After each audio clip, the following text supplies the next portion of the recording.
Excerpt from the first presidential debate of 2024 on June 27. Courtesy CNN, a division of Warner Brothers Discovery, under fair use. Making sure that we're able to make every single solitary person eligible for what I've been able to do with the with dealing with everything we have to do with.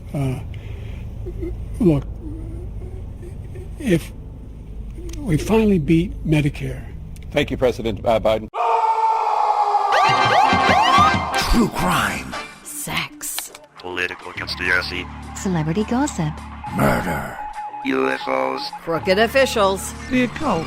Assassination. Courtroom drama. Rape. Corporate scams. Scandal Sheet. Hello, everyone, and welcome to Scandal Sheet. My name is Thad Helsley, and today, on the occasion of the release of a new book that has become a sensation in only a week, we thought it was a good idea to discuss the decline of former President Biden's mental health and his abrupt, sort of last-minute exit from his own campaign. And I am joined by my amazing co-host, Anurada. Anurada, how are you? I am doing well, Thad. Hello, everybody. Welcome back. And for the new listeners, welcome. Anurada, in the almost 5 years that we've been doing this podcast, I mean, before you joined us, we've always steered away from political candidates, political parties, and their policies. But this episode is about a now retired political leader, former President Biden, and we're not going to examine his politics. And we just want to discuss whether a leader with great power and influence in the world can resist leaving the stage when it is apparent his mental health and is rapidly declining. So I hope Biden is fair game for us to spotlight, and that our audience will forgive us on this one occasion for wading into these waters. Yeah, no, I mean, I totally agree. This could be the story of a top CEO, a religious leader, or the head of a major nonprofit. Exactly. Anyone with vast influence, like you mentioned, that, maybe has started to decline. I do want to say that it's very admirable that when he started to see how things were going, he stepped out rather than continuing to push forward just to try to win. It took him long enough, but he did eventually. Yeah. So that is definitely very, very appreciated and very admirable. So we'll looking forward to discussing more of this episode. Okay. And to help us out with this bewildering story, we are joined by a highly successful man, a great personal friend of mine that I've known since high school. I mean, we've been business partners together. I served as best man at his wedding. He was at my wedding. He's been active politically for many years, though not specifically for a party. But his name is Jim Maurer, and welcome to the pod, Jim. Thanks, Dad. Yeah. Hello, Anurada. Thanks, Dad. Long-time listener, first-time caller. Happy to be here. Good. Jim, it would take all day to recite your professional CV. Is there anything else you would like to share with our audience about yourself relevant to this topic? Well, I think, like you, we grew up in the crucible of the Vietnam and Watergate and the early Reagan years. And so because of that, I feel like we've always had an above average level of interest in politics. I've got degrees in both political science and economics. I've never worked politically, professionally, but I volunteered. I was thinking about it the other day. I've worked as a volunteer on like 4 or 5 different campaigns over the years. Well, I didn't realize that one of your degrees was political science. I knew about the economics, so that's very interesting. Okay, terrific. And of course, no episode of Scandal Sheet would be complete without our artificial intelligence engine, Bernice. Bernice, thanks for joining us. Thank you. We just did a funny episode on Monty Python, and now you want to do a downer topic like this? Well, we like to be timely, Bernice, and mix things up. Fine. Just don't include me on the hate mail you will inevitably receive. Roger that, Bernice. Now, despite having been the 46th President of the United States, I'm not sure how many people remember the breadth of Biden's experience in federal public service. Could you briefly review that for us? Certainly. Joseph Robinette Biden Jr. was born on November 20, 1942. He was the 46th President of the United States from 2021 to 2025. A member of the Democratic Party, he also served as the 47th Vice President for 8 years under President Barack Obama. Previously, he represented Delaware in the United States Senate for 36 continuous years from 1973 to 2009, a near record. When first elected to the Senate, he was only 30 years old, one of the youngest senators in history. During his tenure he served as either chairman or ranking member of the powerful Senate Judiciary and Foreign Relations Committees. With his 48 years of lauded federal service, until just recently, he was widely regarded as one of the most respected and successful politicians in all the United States history. Awesome. So welcome, Jim. So Joe Biden wins the presidential race in 2020 against his opponent, who I think we all know, Donald Trump, pretty handedly. He wins by over 7 million popular votes and 74 electoral votes. But rumors were actually already percolating that maybe Joe Biden wasn't quite as sharp as he was as a senator and vice president. When did it occur to you that Joe may have been maybe less than 100%? Oh, I think there's maybe a two-pronged answer to that. One is, even just in the run-up to the 2020 election, it was pretty clear that maybe mentally he was fine, but his ideas were pretty traditional, pretty out of date, kind of out of touch. And he kind of reflected a Democratic politician that was sort of out of touch. But in terms of the cognitive decline, I think the first time I really thought that there was an actual material problem there was when the Her report came out in February of 2024. Mm-hmm. Jim, despite rising rumors in the last year of his first term, Joe delivered a passionate 68-minute State of the Union speech live before the world. Joe! Mr. Speaker, the President of the United States. Excerpt courtesy C-SPAN under fair use. I know it may not look like it, but I've been around a while. When you get to be my age, certain things become clearer than ever. I know the American story. Again and again, I've seen the contest between competing forces in the battle for the soul of our nation. Between those who want to pull America back to the past and those who want to move America into the future. My lifetime has taught me to embrace freedom and democracy, a future based on core values that have defined America: honesty, decency, dignity, equality, to respect everyone, to give everyone a fair shot, to give hate no safe harbor. Jim, Joe seemed to have all his stuff together at that particular point in time. And he got very good reviews in almost all quarters that weren't, super conservative. But did you see anything then? Well, yeah, I mean, I think he did better than people expected. I think it was a moment where everybody was sort of holding their breath. Mm-hmm. And even then, not just his close advisors, but the world was kind of willing to sort of cut him a break. And so the expectations were pretty low for that State of the Union address. And I think he at least met them, exceeded them. But at the same time, there's sort of two prongs there. One is, the ideas and the style. Is clearly kind of a president that, while he was sort of willing to fight and had some energy, he was kind of out of touch in some ways. And so that was concerning. But in terms of, again, the cognitive decline, and maybe we'll talk about this at various points throughout the discussion, but it's not an absolute, you're operating at 110% and then all of a sudden one day you're off. So, even in the depths of the summer of 2024, there's good days, there's bad days, there's things that his staff can do to try and prep him. Now the State of the Union address was at night, and evidently his best time of day was more in the afternoon. But still, it was a teleprompted presentation, like the majority, if not all, of his public speeches were throughout 2024. Well, almost every president, right? I mean, honestly. Well, no, there's I mean, Trump is There's, extemporaneous, but he talks up the teleprompter for the State of the Union, doesn't he? But, in terms of town halls, in terms of interviews, in terms of open discussions, none of those were press happening. conferences. And so the State of the Union address was a very controlled, sort of prepared environment where nobody was really directly challenging him, wasn't going toe to toe with anybody.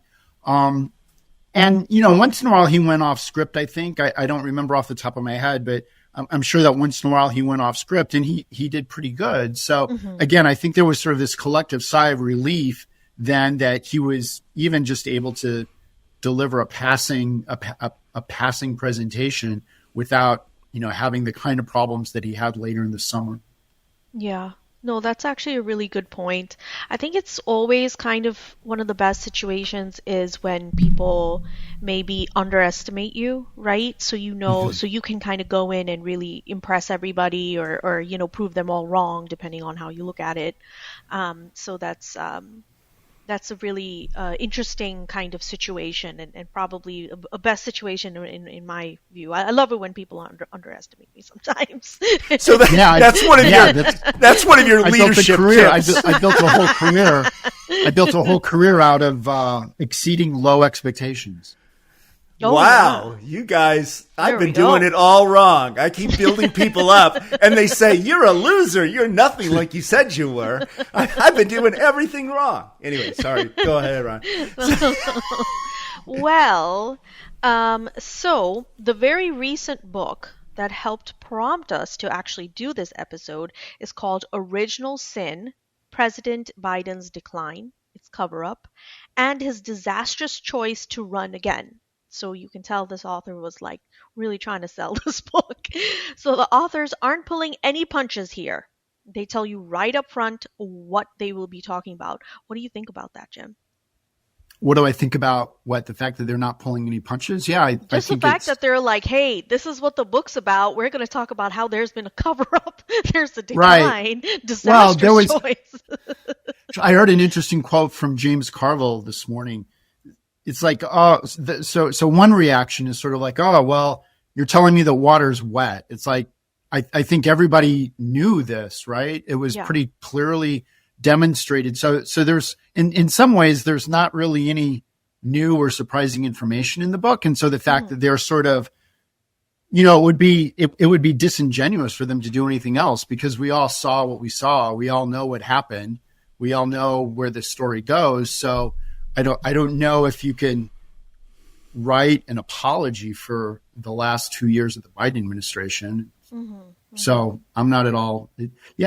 And like I said, I think, like James Carville said, there's not really a whole lot of new stuff in here. We all kind of knew it. It's good to have it compiled and presented and its publication generates the kinds of discussions that we're having now.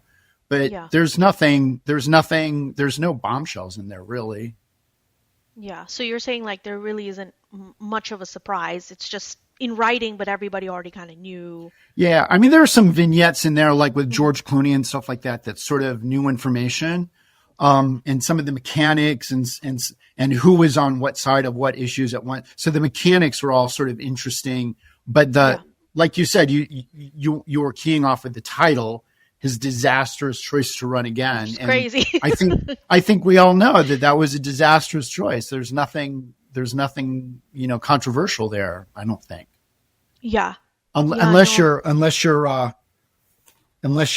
Mike Dolan or one of the guys that was in his inner circle, there's nothing controversial. Well, actually, George Clooney isn't the only kind of big namer. The two authors are actually pretty well known. So leading journalists, one is Jake Tapper from CNN, and then the other is Alex Thompson from Axios and CNN. So while they would both probably dispute their characterization of being called liberal or progressive, many people regard them as left of center at the very least. So first, do you find the book credible? Yeah, I find every piece of information in there not only believable but verifiable, and if anything, there's maybe some things that have been left out. It's like a typical news story, right? I mean, I don't think anybody could, or I haven't heard of anyone, even Jill Biden, really disputing any of the facts that are presented in the book. So I think all of the facts that are presented in the book are certainly credible and believable. If anything, there's maybe some aspects of the story that have been left out, but I find it very credible. Yeah, I noticed that nobody really has disputed it, except maybe for, I think, Biden's grandchild or great-grandchild or something came out against it. But pretty much everybody else is like, well, I went on the record. What am I going to do? Yeah, I mean, the biggest rebuttal to the book, it's not even a rebuttal, but the biggest, from a pro-Biden, like hardcore, like his senior advisors, people like that, the only real meaningful rebuttal to the book that I've heard is people saying, you can't point to a single point in time where Joe Biden was faced with, an important decision that he wasn't able to make the right decision, whether or not it's the Ukraine or the pandemic or whatever. So that's sort of the rebuttal, is like, well, his administration, and admittedly it's a partisan analysis, but his administration was a success. Mm-hmm. It's not like he pushed the nuclear button or anything. It's not like he, completely screwed up our relationship with France or the UK, so that's the only rebuttal that I've heard, is like, well, during his administration, he never, his cognitive abilities seem to be good enough to actually do the job. And he did the job, and nobody can dispute that. That's the only rebuttal to the disastrous choice kind of narrative that I've heard. Yeah. No, I mean, I find it interesting that, and I actually think it's kind of admirable when you're part of a party, but you're able to kind of step out of that. And even if the president is from your party, you're able to say, okay, hey, this, and this is what he could have done better, so on and so forth. But it's interesting because, I'm sure a lot of people are like, well, why would left of center guys throw a Democratic president under the bus like this? So what did you think about that? Yeah, it's interesting that you asked that question because, again, there was just, this is a topical issue, right? A lot of people are talking about it. Yep. I just heard, like I said, I heard an extensive discussion on NPR this morning with Alex Thompson. And his response to that very question was, well, if you're in a political party that just, got kicked, lost really bad. Got whooped. And if you're interested in winning the next election, you might want to ask yourself, why did I lose the last election? So I think that's from the authors, right. That's kind of how they see their role is like, to the extent that they are sort of closet liberals or closet Democrats and they want the Democratic Party to do well, or at least they want the Trump authoritarian administration to end at some point. Mm-hmm. I think they want that. And I think they think that this book is part of what the information in this book needs to come out and be dealt with and addressed by high-level Democrats, by the Democratic Party apparatus, by Democratic voters. We need to understand, why we lost the last election by any measure you can imagine, and so that we can know how to win the next one. Sure. Yeah. And I think that this story is part of that, right? We'll probably get into that, but there are a lot of sort of Greek tragic elements in this story. Joe Biden, his view of himself, his view of his role in history, the way that he structured his White House staff. There's a lot of reasons why this happened, but one of the reasons is that, the Democratic Party screwed up, and in like a very specific, very visible, very impactful way, they screwed up. And so, this book hopefully is a wake-up call, or, provide some sort of impetus for this to not happen again. I've already heard, you catch these little snippets of what's going on in the Democratic Party in terms of their post-mortem analyses and what's going on. But one thing I think is certain that I've heard a few times is that they're not going to run an old guy again. Like, no matter what, right. Like, no matter, it could be Bernie, it could be whatever. They're not going to run an old guy again. So no more Hillary and Bernie, right? We're done with those guys. Okay. Jim, the book claims to have over 200 sources. And while some are anonymous, most of them, many well-known people went on the record. And the book leads us through an almost day-to-day account of Biden's alleged mental and physical deterioration in the last 2 years of his one and only term. And then the book also describes a small insider group that attempts to protect and hide his infirmities from the larger White House staff and the press and the public in general. Does that hypothesis hold water for you? Oh, absolutely. And this, there's sort of two circles, in terms of political operatives. There's sort of, broadly speaking, sort of two circles, right? One is his really close advisors, Mike Donnellan, Steve Ricchetti, Anita Dunn, the people that were working in the White House during that time, who had been with him some of them for 30 or 40 years, right? So there's that group of people, that close-knit group of people that we talked about in the prep that sometimes gets called the Politburo. Yeah. Right? So there's that group of people. And then beyond that, there's people like, Chuck Schumer, Nancy Pelosi, Barack Obama, the cabinet members in the Biden administration. That's sort of the next circle, right? And so I think there's a different dynamic between those, and a lot of those people in both of those groups are included in this book, right? So a lot of those people, and even his wife, Jill, is highly influential, isn't she, on the inside? Yeah, absolutely. I mean, these decisions are always family decisions, right? Whether or not a candidate's going to run. I remember hearing, because I was in Chicago in 2007 when Barack Obama was starting his serious run.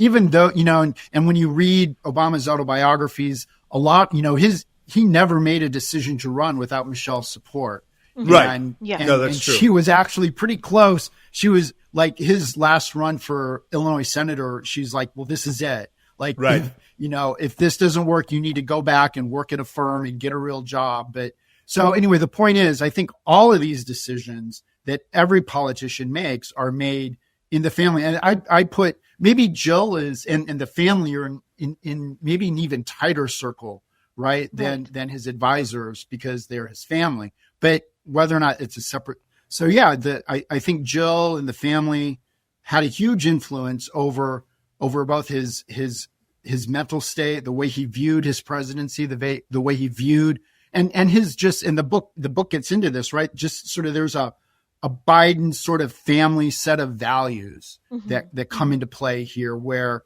he's you're always, what we were just talking about on your, they always count me out, but I always come back. And I think one of Biden's quotes to his son is like, it doesn't matter how often you get knocked down. What matters is how often you get back up. And there's a wonderful narrative to Biden's life story before the summer of 2024, right?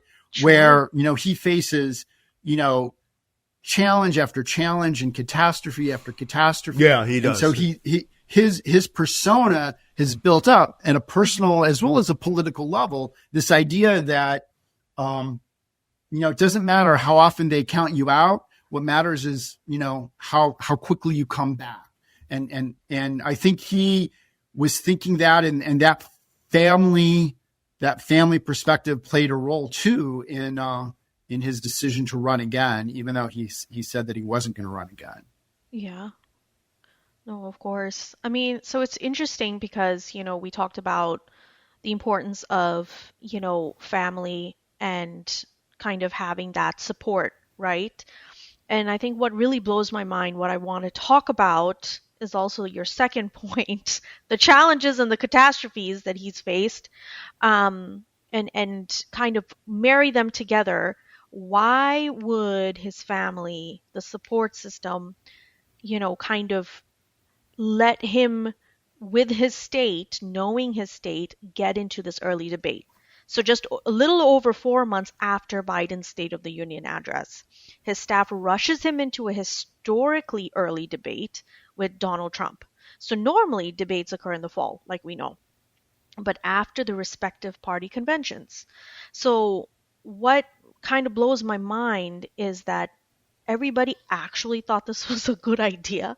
Like, it was a widely recognized disaster for Biden, I would think, right? What I've done since I've changed the law, what's happened? I've changed it in a way that now you're in a situation where there are 40% fewer people coming across the border illegally. It's better than when he left office. And I'm going to continue to move until we get the total ban on the total initiative relative to what we're going to do with more Border Patrol and more asylum officers. President Trump? I really don't know what he said at the end of that sentence. I don't think he knows what he said either. Look, we had the safest border in the history of our country. The border, all he had to do was leave it. All he had to do was leave it. He decided to open up our border, open up our country to people that are from prisons. Yeah, I think that's a really important question. And if anything, I think maybe that's where I start to diverge. I mean, I'll just to state it clearly, I think that those people in his innermost circle, whether at the White House or in the family, I don't think that they actually believe that things were as bad as they were, right? Okay. I think that, in one sense, these people, Jill, for one, but also his counselors, Mike Donnelly, Steve Ricchetti, those guys, it's their job to protect Biden. Like, if you work in the White House, if you're a member of the White House staff, it's your job. Like, you work for the president. Like, he's your boss. Right. And these are people that have been with him sometimes 30 or 40 years in one capacity or another. So there's these intense feelings of loyalty and protection, right? So we've got to, protect Joe. We've got to protect his legacy. Part of that is moving him forward and enabling him to run again, because, this is such an important moment. He's the only guy that's ever beaten Trump. But separate from the political considerations, there's a point, how do you draw the line between being loyal to somebody like Joe Biden and being just completely blind and unrealistic? I think that's a very fuzzy thing. And so I'd say I don't think that those people, it's almost not a cover up in the sense that, we know that he can't do this, but we're going to present him as though he can. I believe that most of those people believe that he could do it, that he could win the election, that he was the right person to run. Sure. I think the other dynamic that happens, and I don't know which of you have, if either of you have gone through this with your parents, but when this sort of cognitive decline starts to happen, it's not just you fall off the cliff like we talked about a little bit before. So, it's Biden gradual. had, it's gradual. Good days and bad days. Right, and there were right. days when he was able to, cogently talk about policy. The State of the Union address was something that we all saw. But even on a day-by-day basis, amongst those people that were in his innermost circle, I think, they believed that he could do it, right? He was the only person who had beaten Donald Trump. He got more people to vote Democratic than anybody in history. So there's all these great things that he had done, and they just had to kind of get him over these humps, right?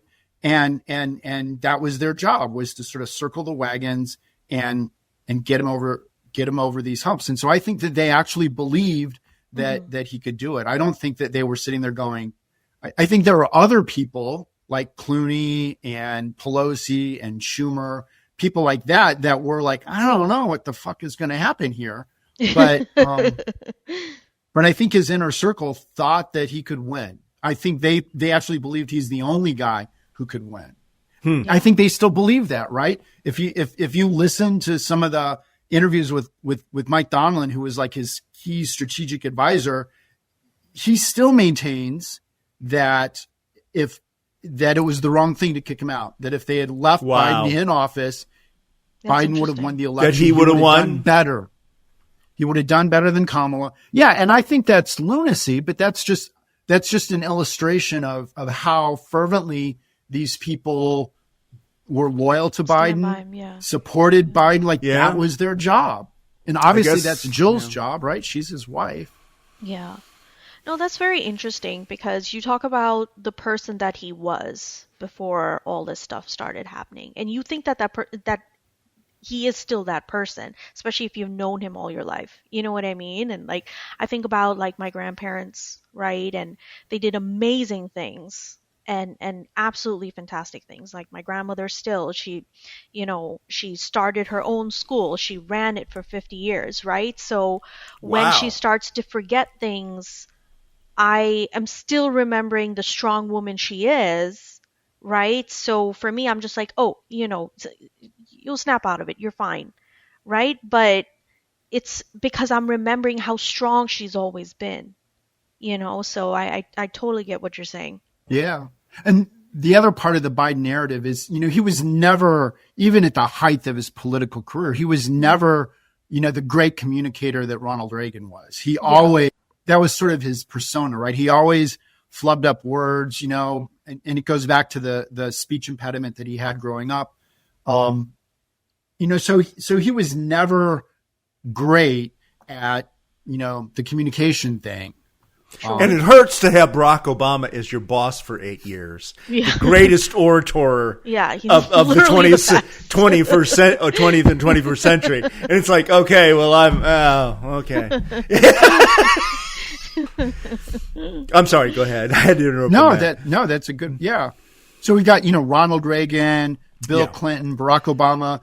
Right. Nobody, even Joe Biden himself would never have put himself in that class of orators. So the fact the fact that every once in a while he, forgot who the name of the president of France, that was like actually pretty consistent with his verbal style, even going back to when he was a senator. So these people, I think they just thought that I think they probably actually believed that it would be okay. It was disastrous. They were wrong. They should be, never allowed anywhere near a political strategy again. But I think, that's kind of what they believed. They were just wrong. So, Jim, that debate, we're going to watch a couple of clips just to kind of, punctuate it for everybody, even though it was like a 90-minute presentation. The Biden-Trump debate reminded me of another debate in 1984. It was the incumbent President Ronald Reagan then against former Vice President Walter Mondale. Now, Anuarta was born a long time before that occurred. But maybe she watches the History Channel. But you and I probably remember it.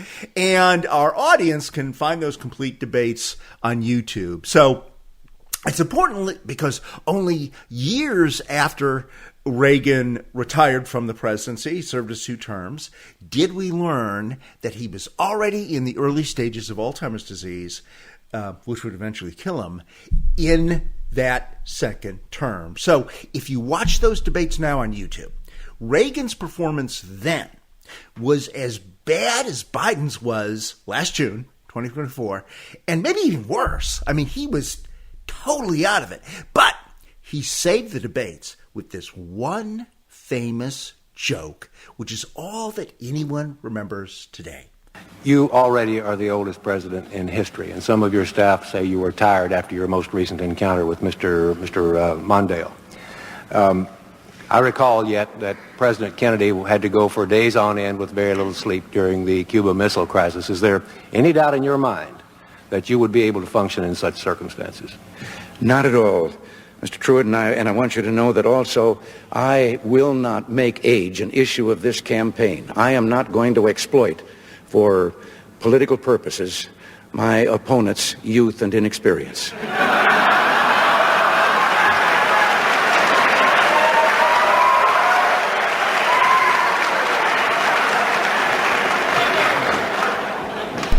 Reagan went on to win that election by a giant landslide against Mondale. But we didn't hear that much from Ronald Reagan in his second term, as his own inner circle kept him sequestered as much as possible. So, Jim, kind of an eerie deja vu with this Biden situation, do you think? Yeah, there's a few things that are interesting about that. One is, well, what would have happened if Biden had actually won? If he's, so you're talking about Reagan and the presidential election that led to his second term. Yeah. And then, what happened during Reagan's second term. And so, if Biden would have been able to pull it out in some way and stay in the race, what would his second term have looked like? Mm-hmm. Now we've got some even more information about his health, which I think is kind of separate, the prostate cancer and what have you. Yeah, we didn't talk about that. Who Bad knows? timing.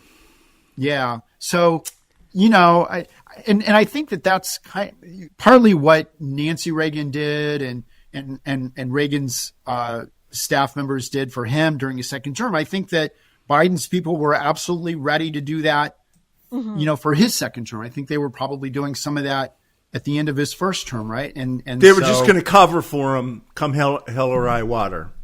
Yeah. Sort of like Hitler loyalists, in the bunker who were like, yeah, we're just going to encircle you and die for you. They were already doing that, right? And that's kind of in the book that we're discussing. I mean, the Biden presidency was one of the most insular. I mean, most presidencies are kind of insular. You've got to get through gatekeepers, but I'm probably going to get it wrong. But Biden in that first term, he never sat down with the New York Times. He never sat down with CNN and just had an open-ended interview at no point.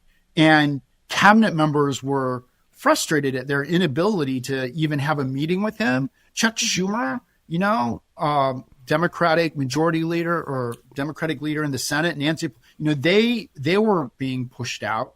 Right. So I think that they were already doing that, certainly in the second half of his term, and they were certainly prepared. I think that's part of what they believe to be true about, if he could win, then this is what we'll just keep doing what we've been doing. I think the other thing that's important that was interesting when you were talking about the debate, we like to think that presidential debates are these exchanges of policy ideas, right? And this is what we should do about healthcare. And then the other guy says, no, this is my plan for healthcare. Yeah. And they sort of, through this interrogative, confrontational process. But it's, what really, we've seen a lot of these, starting with Reagan, lately, the thing that wins these presidential debates are those moments, right? So you're always looking for that moment. So you're right. The quips, the cool quips. Yeah. So Reagan had a couple of those, right? He did. There you go again with Jimmy Carter. There you go again, right? Yeah. And what's the clip that we remember about the Biden-Trump debate, right? It's not Biden, it's Trump. When Trump says, I don't know what he just said. I don't think he even knows what he just said. Right? Yeah. That's kind of the clip that I remember mostly about that debate. Is devastating. Even though everything Trump said was a lie, but Biden was just so spectacularly deer in headlights. I mean, it just obscured the fact that Trump, if Biden had been the Biden of 10 years ago or something like that, he would have, fact-checked Trump on 100 things, but instead he was just like, looking around. I was putting together some dates, and what I realized was, a big part of, Biden's very family oriented. Mm-hmm. He's got his backstory about his first wife and his daughter dying, and then Jill, and then Beau, and then Hunter, right? There's a lot of familial connections there that are really important to Biden. And if we think about Hunter, which is a whole different discussion, please don't let me go down that rabbit hole too far, right? Good, because we're getting close to your cutoff. You asked for a 15-minute warning, guys. 6:00. But if you remember, like in the summer of 2023, Hunter had structured a plea deal, for the gun charges and the tax evasion, and it was the kind of deal that the DOJ would have given kind of anybody in that situation. But because he was Hunter, the Republicans had a conniption fit, and the judge rejected that deal, right? And so since the deal was rejected in 2023, then Hunter had to pull his plea out, and then he pled not guilty. So then what happened? He went to trial, and in the summer of 2024, June 11th, 2024, was when Hunter was convicted of the gun charges. And he was facing then 25 years in prison. So that was June 11th of 2024, and the debate happened June 27th of 2024. So, this is one thing that, and then they don't talk about that in the book, but they do talk about, Biden had a cold and he just got off Air Force One and he had just come from Europe, whatever. And I'm sure all of that's true, but you're just 2 weeks into starting to realize that your son might have to go to jail for 25 years. Exactly. Now, can we just clarify really quickly for our audience that doesn't know the names of the Biden family? Hunter Biden was, I think, the second son of Joe Biden and his first deceased wife in a tragic car accident.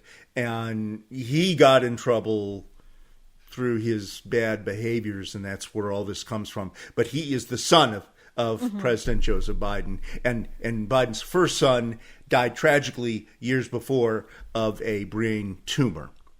Yeah, Bo Biden was the heir apparent. He's the older son that did everything right. Right. He served in the military. He was deployed. He was the Attorney General, I think, of Delaware. He was clearly the heir apparent. And then in 2015, he dies. And that's part of the reason why Biden doesn't run in 2016, for the nomination against Hillary, is it's just too soon after Bo's death, right? Yeah. But Hunter is exactly, it's like a sociological stereotype. It's almost not even interesting to talk about it. He just does everything wrong. He's got, money problems. He's got drug problems. He trades on his father's influence, even though there's never been any evidence that Joe Biden actually did anything, for other than, have a chat. But Hunter is just a mess. He's just a mess. And he's a disaster. And he's Biden's only living child, right? Child or son? Doesn't he have a daughter too? Son. Under Jill? Yeah. Okay. You're right. Under Joe, with Joe. And 2 weeks before this debate, and remember, 5 or 6 of those days were spent in prep. So literally a few days before Biden goes into debate prep, Hunter is convicted on these 3 felony gun charges and is facing 25 years in prison. And then Biden pardons him, right? Isn't that how it went? In December of 2024, right? So it was one of Biden's last acts as That was president. his mic drop. Pardoning. Boom. And pardon my son. It was like, what are they going to do to me now? Lynch me on the tree, guys. Yeah, crazy. I don't, to the extent that it makes any sense. I mean, I think Biden pardoning Hunter for all of those charges, both the tax and the gun charges. I mean, I completely understand that as a father, right? I completely understand that.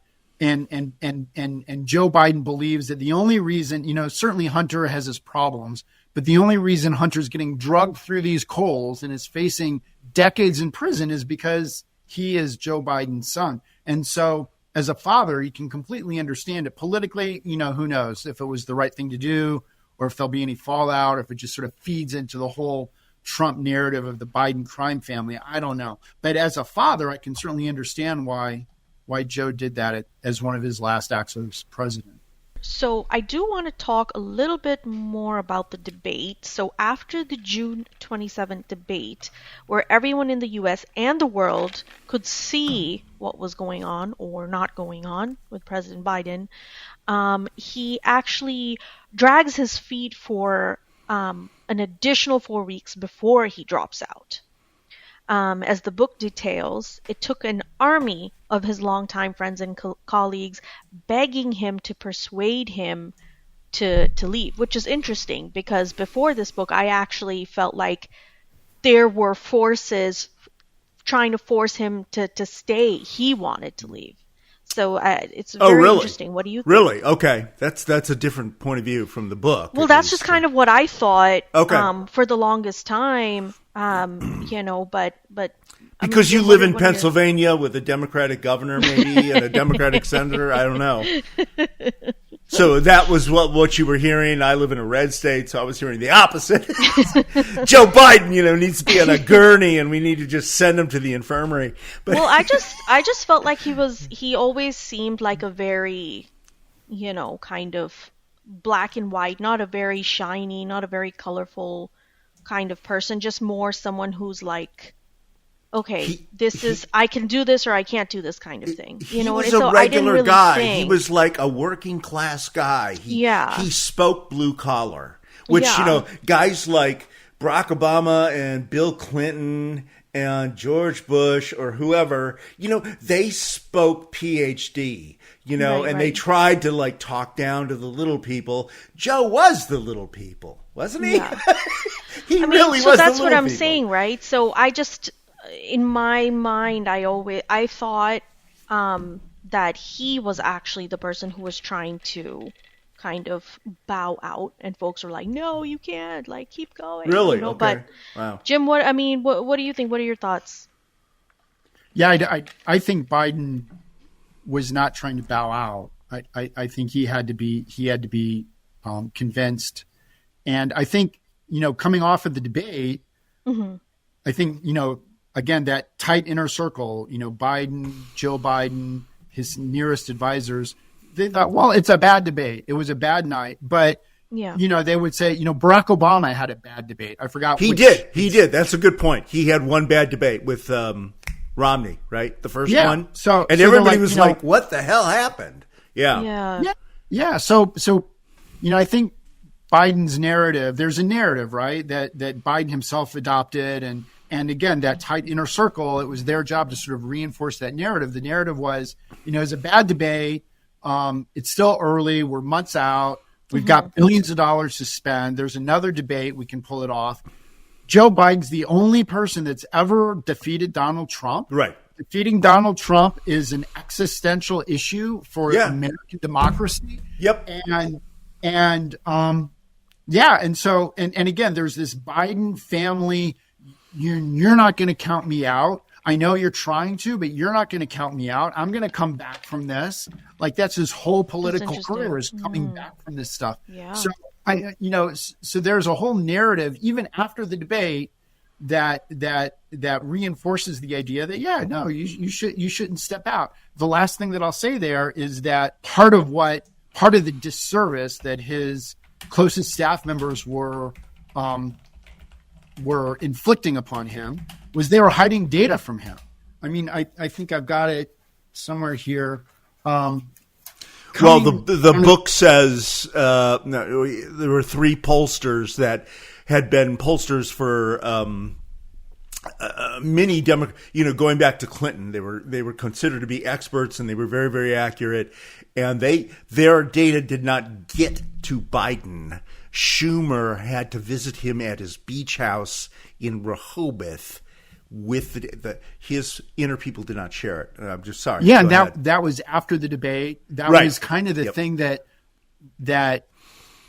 caused Biden. It wasn't that they just twisted his arm and threatened to beat him up. Schumer said, like, has anybody showed him these data which say that there's at best a 5% and probably more like a 1% chance that you're going to win? Right. Like, even going into, I don't know exactly when the poll was collected, but even going before the debate, 77% of Americans, 69% of Democrats thought he was too old to run for a second term. So almost 70% of his party believe that he shouldn't be running for a second term. I'm sure that those are the kind of numbers that were kept from him, right? Well, and there were other sort of existential things that he did not have direct control over, like the inflation rate, and that the interest rates have been brought up by the Federal Reserve in order to combat inflation. So all of that stuff, which everybody hates, right, is going to get blamed on the president. Now, when it's the reverse and everything's going great, the president's going to take over. The president doesn't actually have a button with levers. I'm going to lower inflation today. I'm going to lower the interest. No! A free market doesn't work that way, folks. So, I mean, he was going to get the shit kicked out of him no matter what. So it really was going to be me versus Trump, guys. What do you want? Right?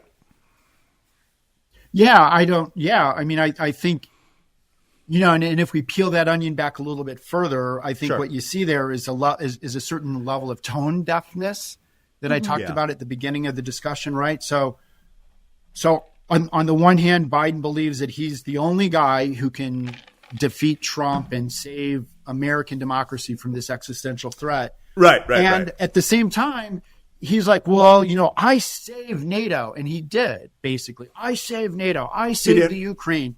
Yeah. And so he talks about that. But at the same time, he's completely tone deaf when it comes to, issues of economic issues of inflation, even issues of immigration and border control, right? And in the last year or so of his presidency, they sort of started to figure that stuff out. So especially, Biden's very comfortable on foreign policy issues, but when you talk about domestic issues, he starts to kind of fall apart a little bit.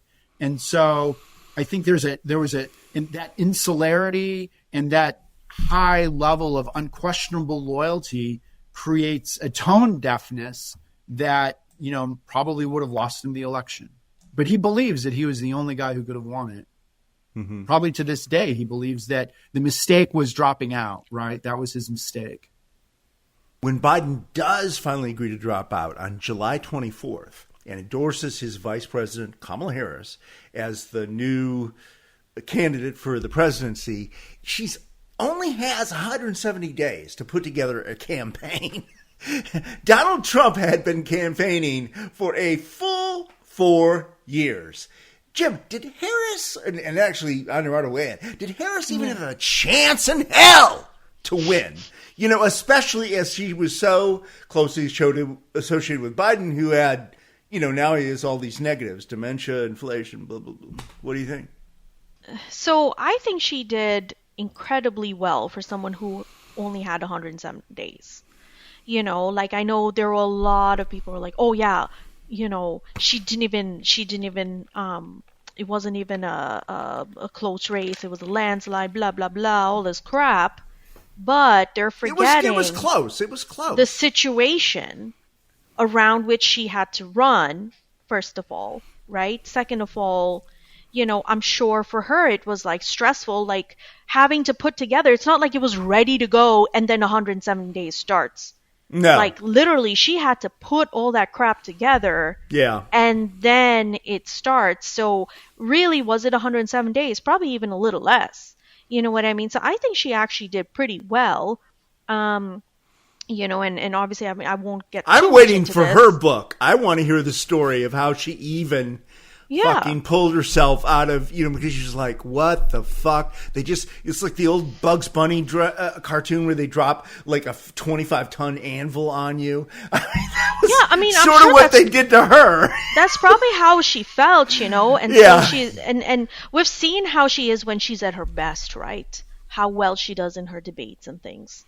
So, she did pretty good in the debates.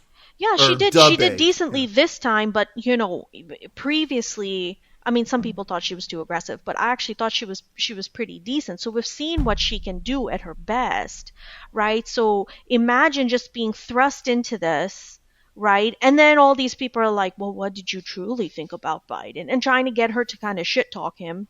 You know what I mean? So you have all that stuff going on, and then above and beyond, impossible dilemma. Having to loyal fight, to your boss. Yeah, exactly, sorry. And having to fight, the stereotypes, of being a woman and a black Indian woman, a black Indian woman. Yeah. It's a lot of stuff that she had to keep fighting against. So given all that all that it was, I think she did, pretty decently. And I think she tried to pull out all the stops, right? Getting celebrity endorses, so on and so forth, endorsements. So I don't know. That's kind of what I feel.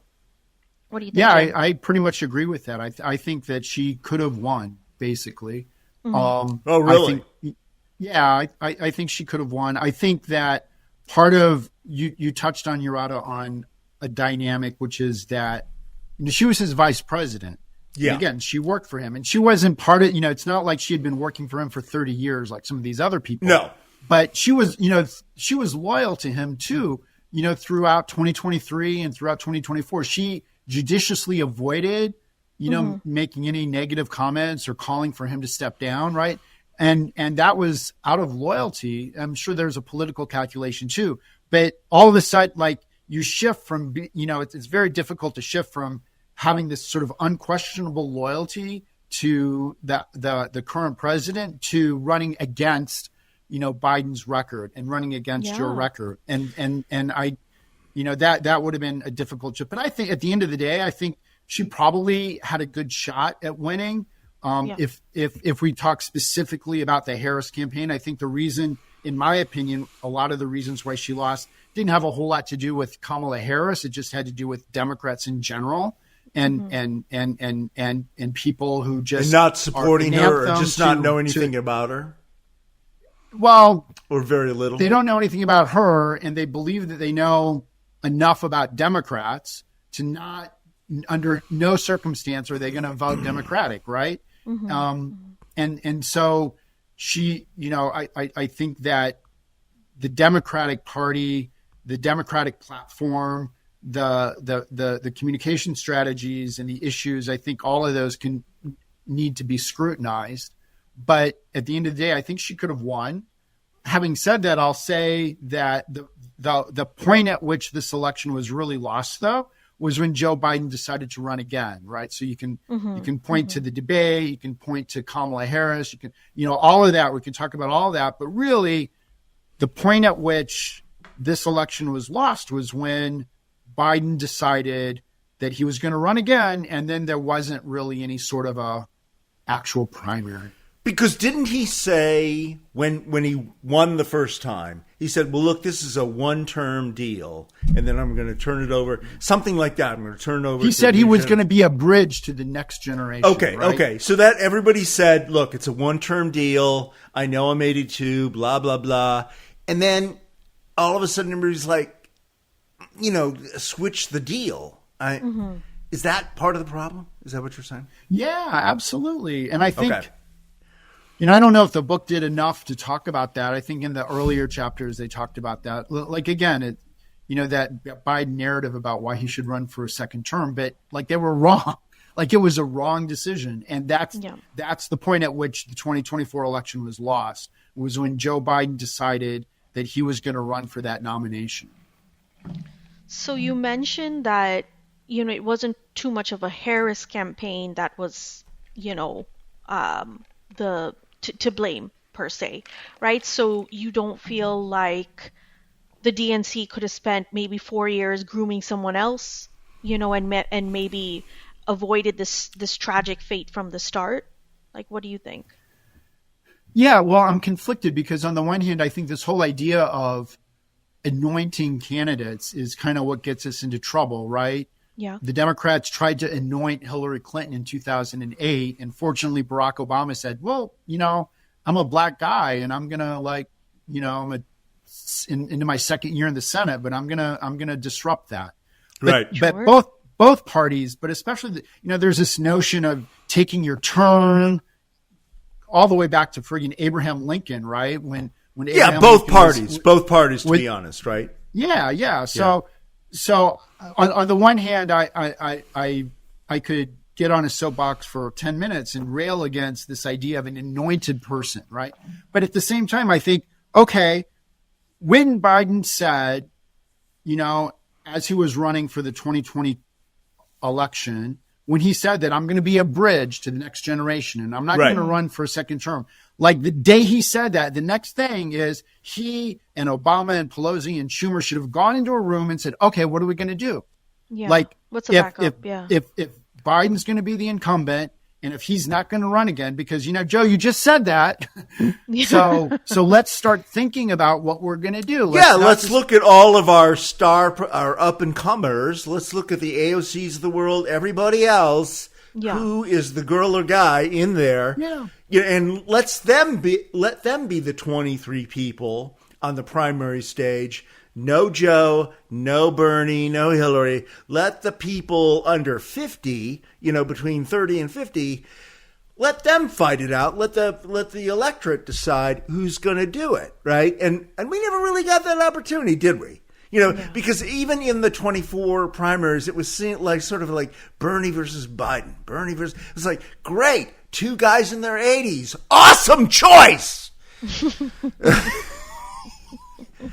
God bless America. Yeah, it was a disaster. And I think one of the final thoughts I have about this is just that, clearly Trump as an individual and now the entire Republican Party have sort of built an electoral strategy off of telling people that what they're seeing isn't what they're seing, right? So January 6th isn't what you thought January 6th was. The tariffs aren't what you think tariffs are. Putin didn't, the war in Ukraine didn't start with Putin invading Ukraine. Like they're sort of the party of telling people that what you see isn't exactly what you're, that's not really what's happening, which is a classic authoritarian dictatorial propaganda move. The Democrats can't do that, right? The Democrats cannot afford to be the party that tells people what you're seeing isn't really what you're seeing. Well, they're not in power. At the moment, they don't even have the ability. I guess I was talking about the lead up to the 2024 election, right? Yeah. And they in this sense, we're doing the same thing the Republicans were doing. It's like there's this thing that the entire country can see. We know what's going on. We see what's going on. But you guys are trying to tell us that that's not what we're seeing. And the Democrats can't afford to be that disingenuous with their voters. Yeah. Yeah, so I think it's really interesting, Jim. I know you touched on a lot of different things, family support, all the very strong supporters that have been there for Biden since day one. But if you can kind of sum it up, really quick, who do you feel is really at fault for everything that has happened, right? Biden running and then having to drop out, Kamala taking on, and then unfortunately losing. Even if the new book is only half accurate, it just seems there were so many people that observed Biden's deterioration, but didn't really do much about it. So I'm not sure how much we can blame Biden himself, as he was the one unfortunately declining. But what do you feel like? Who do you feel is truly at fault for this? Yeah, I actually kind of disagree with that. I think that the one person that we can point our fingers to is Joe Biden, and maybe at the same time Joe and Joe Biden, right? And I'm not necessarily suggesting that we hold him accountable for his bad debate performance in June of 2024. But I am suggesting that, starting with, the way that he ran his White House in such an insular fashion, right? That was like, he is an experienced politician. I think he knew exactly what he was doing when he set that up. I think he knew exactly what he was doing when he insulated himself from the media. And I think he knew what he was doing when he appointed those people and he let them into the White House. And I think he knew exactly what he was doing when he chose to run again, right? And so those are the decisions that I hold him accountable for. And I think those are the decisions that led to this tragedy.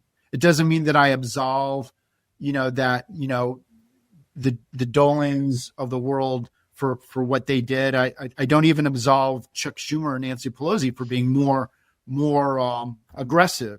But at the end of the day, if I had to blame one, or it's Joe and Joe Biden. It's their decisions that resulted in Trump getting a second term.